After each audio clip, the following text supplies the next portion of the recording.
ang hinungdan nganong magkagubot ang pamilya ang managtiayon kinig yung pagpanapaw o pagpangabit. Mao ginay dako kayong factor na moingon dayon ang bana o ang asawa irreparable na gyud ang among kaminyoon. Dili na wala na kapuslanan, patay na ang among kaminyoon kay tuwa na siya ilain, tuwa na siya magpuyo, nagluib na siya. Ana, yan muna ang atong solusyon din sa kalibutan, ang divorce bill. Okay mo na? Ha? Di mo okay? Yan, saan naman lang na tuwa naman siya magpuyo sa lain. Nanapaw naman. Sa pang may kapuslanan. Muna na yung mga factors na sa human standard o human tawag parlance or standard, sakto yun kayo. Patay na ng maong kaminyoon. Pero kung arita mo tanaw sa higher level, sa level sa Ginoo, wa pa na mamatay. Kaya inig humagkasal sa babae o sa lalaki din sa sakramentos kaminyoon, dili naman sila usa kung dili, dili naman sila duha kung dili usa na lang. Nausa na sila kalawas, one flesh ang declaration ni Jesus. You are no longer two, but one flesh. Doon ay panahon nga ang atong flesh, kani atong lawas, ang pika side, ma-stroke, ma-paralyzed. Ma-paralyzed ba? Kung sa may mahitabo sa tao nga paralyzed ang pikas lawas, sama sa akong amahan, si Anhing Papa Sibero, mga 1989, na-stroke siya, right side, paralyzed. Namatay siya 1995. Na maugid na iyang sitwasyon, pika side, paralyzed. Kung sa may gibuhat sa dili paralyzed nga lawas, wa siya makig-divorce, wa pikasas doktor ang lawas ni Papa aron ibilin ang paralyzed niya, palakton ang katong dili paralyzed. Imagine na kuno ninyo, pikason ba? Wa naman ni kapuslanan, ibilin lang ang naangko niya, karina lang itong papadayon nun. Dili kung imong pikason, mamatay ang tibuok lawas. Muna ang lawas nga lagsik, iyang giantos pagkarga ang iyang lawas nga paralyzed, ang bahin nga paralyzed. O maunay image sa kaminyoon na gustos Ginoo nga atong ibutang sa atong huna-huna o kasing-kasing. Ayaw guba ang usa ka lawas. Hinoon, puso naman sa naros ato, euthanasia, abortion, kana bang wa nagi kaluoy ba nga mopatay og lawas. Di hasta sad ang gitawag og conjugal union or conjugal body. Dali ra natong patyon maging natong real body kana na bang conjugal tipon ra. Patyon. Pero hain man nagasugod ang pagpangabit o ang pagpanapaw. Ingon si Jesus, magsugod ay na sa huna-huna. Muna dili ra ang mga minyo mo'y makapanapaw, hasta sad ang mga ulitaw o dalaga, apil na sa ning nagwali, ipakapin natong madre. Kaya nga naman, pulos man ta na huna-huna, naman tayo huna-huna, niya pulos man ta doon ay sexual desires.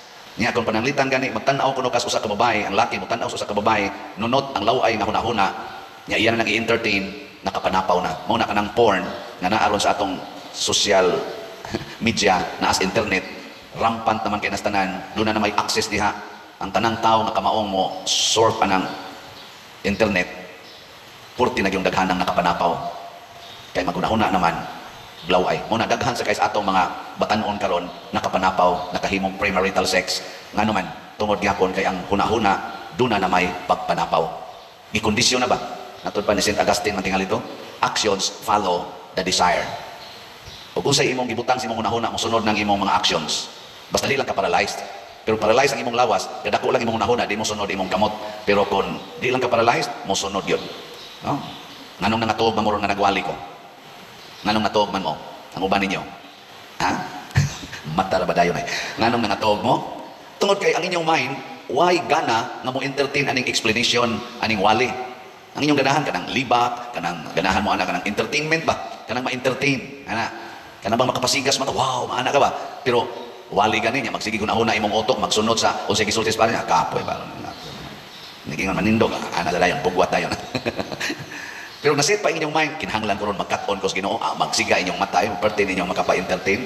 Kung sa kita kong gisulti, kung sa ito'y mahitabo ikong magkasal, ang babae o lalaki, dili na duha, kung dili usa na lang kalawas. Ana. Wala siya. Di pwedeng buwagon. Pero doon ay gisgutan si Jesus na wa magluib kaniya. Kaning pagluib, broad kay ni siya. Basi gatuo ta na pagkaminyo nagluib. Dili ra na diha kutob. Usa sad na siya. Dili ka na bang infidelity after wedding. Doon na sa infidelity before wedding. Muna ang atong simbahan, mi-offer og declaration of nullity. Kana bang gitawag og annulment. Pero sa ato ng real term sa atong simbahan, declaration of nullity. Pasabot gi-declare na ang inyong kasal invalid from the very beginning tungod kay dunay apan. dunay pagluib.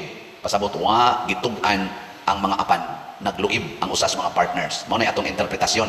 Ang divorce design na valid ang kasal pero dunay nang hitabo nga mga pagluib after marriage mo na i-divorce. Ang simbahan dili mo sugot ana. Kung valid ang kasal from the very beginning, dili na gid na buwagon. Pero i-prove sad sa tuan na dunay mga pagluib sama pananglitan, dunay gipamabdusan ang laki, wa gitug-an sa babae nga dunay na say anak sa lain. Unya kasal dayon sila. Paghuman gisong siya sa babae, gipresentahan siya bata. Wa na gitug-an siyang bana, that is pagluib. Deceit ang tawag ana nga impediment, deceit, pangilad. Or ang laki wa mutug-an na bisexual dai siya, usahay mo lalaki siya, usahay mo babae siya. Wa siya mutug-an ana. Nya pag-abot na dito silang kaminyoon, agoy na may laking gidugdog dito ang ilan namang driver mo gikulatag kumbatig maayo, nasakpan mas asawa nga usa ka di homosexual sa di ka, isa usahay. Isa niya, usahay sad mahimo sad kong heterosexual. Pagluib na mao na i-declare og nullity or wa mo tug-an ang laki nga sige day siya suyop anang drugs nang iya ding utok nang word nilang gamiton bangag kana pang dunay depikto unya wa siya na sultihis bana wa na gi-disclose sa iyang pamanhunon or sa iyang asawa pag-abot na dito nasakpan ng 40 day mo suyop nagsugod pa din na before sa ilang marriage gani pagkaminyo nila gitirahan pag yung duha ka tira aron dili dukaon di maluya pwede i-declare na way kasal. Nakuha na mo? Mo na pagluib atong gipasabot, gi-translate na sa simbahan sa ana nga pag-translate. Dunay sobra na po ka mga impediments on marriage na dili mahimong valid ang kasal sa simbahan nato basta presenting maong mga impediments, mga babag, mga apan na dili makapahimong dispose sa usa ka party sa lalaki o sa babae sa paghimog desisyon nga kanang bangitaw na to free consent. Free consent. Mabuta na ang unang pangutana ini kasal, mianhi ba ikaw sa imong kamubuton? Sa may English ana, did you come here of your own free will? Free ba ang imong will o clouded or gibabagan, impeded by certain circumstances? O free, okay. Mabuto kausa si Pope Francis na issue ana kay Ingos Pope Francis og ato yung istrikto og analyze ang ato mga Catholic marriages karon 90% pa dito yang gingon voidable, questionable. Para nang buntis na daan. Buntis na ba? Una nagminyo. Buntis na. Nabuntis ang lalaki, nabuntis ang babae.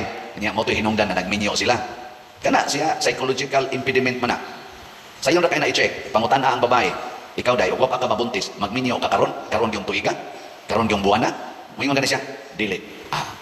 Binuang na nakuan siya napugos siya tungod sa kauaw, tungod sa kahadlok. Fear, shame.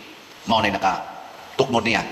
Dili tinuod, free ang iyang consent. Nya mo na mga peligro kayo na mag-ahat-ahat og minyo tungod lang kay salbaron ang akong pagkabuntis. Inig-abot na ang atos kaminyoon, mag-away na sige, mag-away niya ang laki, mangita naglain kay giluod na sa naong sa babae niya, moingon na, wa pala ka mabuntis pa muhaya ka.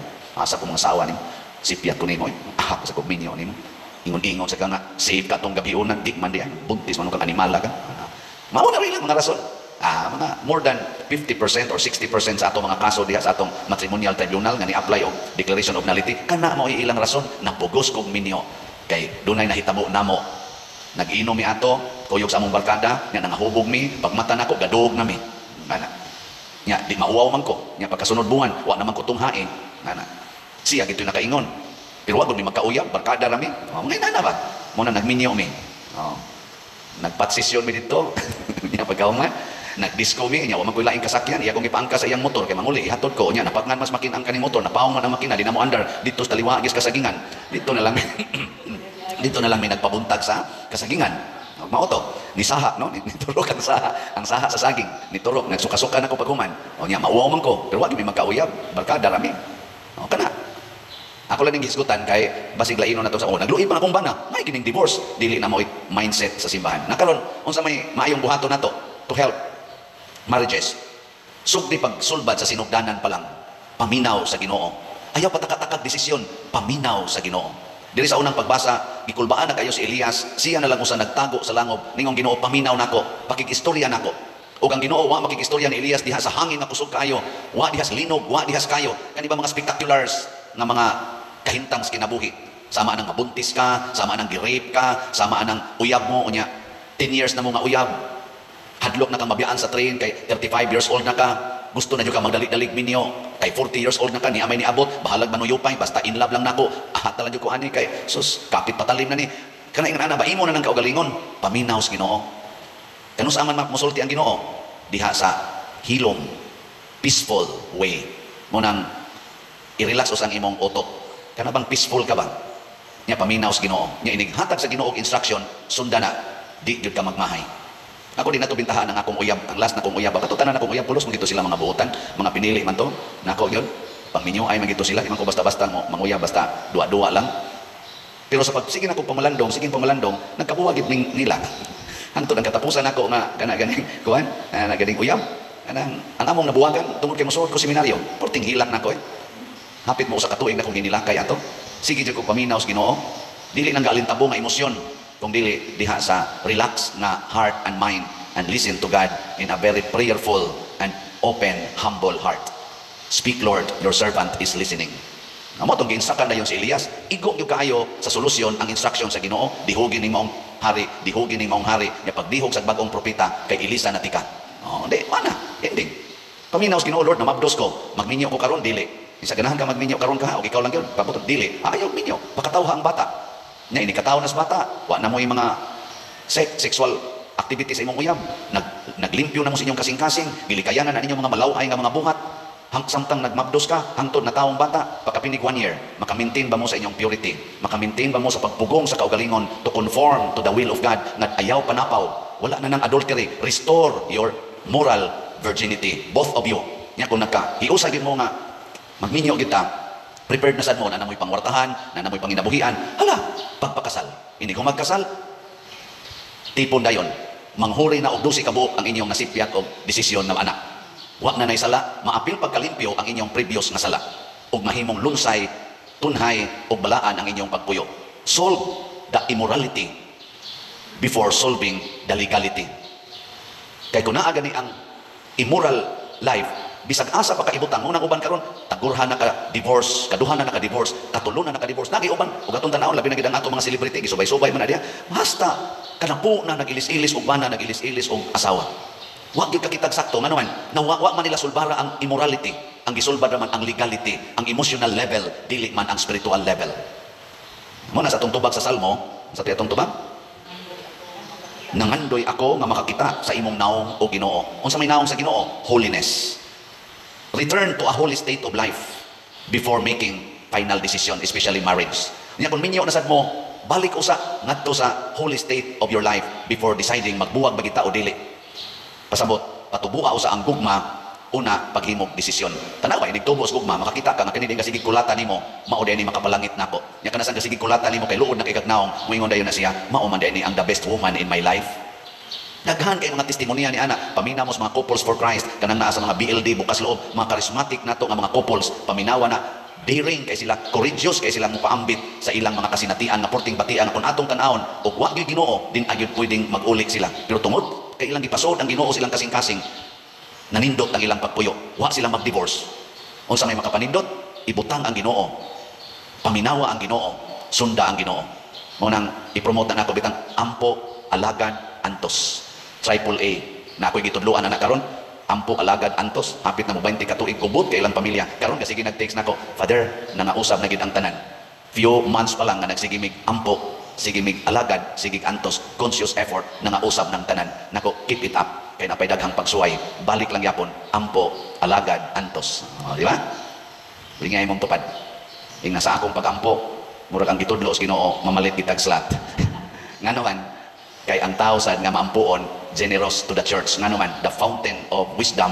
and holiness is in the church mo na kining atong papamalit og slat makalipay nya mamalit og slat mahimo sang malipayon ug ang inyong kaminyoon mahimong hapsay ug tunhay kana ako lang nang gisingit kay aron mo makahinumdom nga dili day na lain na activity ang pagpamalit og slat dinhi kaning atong SBF dag nga tag 500 pesos o kaning atong MMHD nga tag 1,000 pesos wa ko report update kay holiday man atong aging adlaw karon pa to tingala ugma pa ta maka-report doon ako paminaw sa Ginoo actually mura jud ko gadanggo kay excited nako nga mo celebrate sa akong 20th anniversary sa akong pagkapari karong June 22 wa jud ko magtuo mo abot ko 20 ka tuig sa pagkapari because we were ordained June 22 2004 Nya karong sang June 22, 2024, 20 na may katuig pagkapari.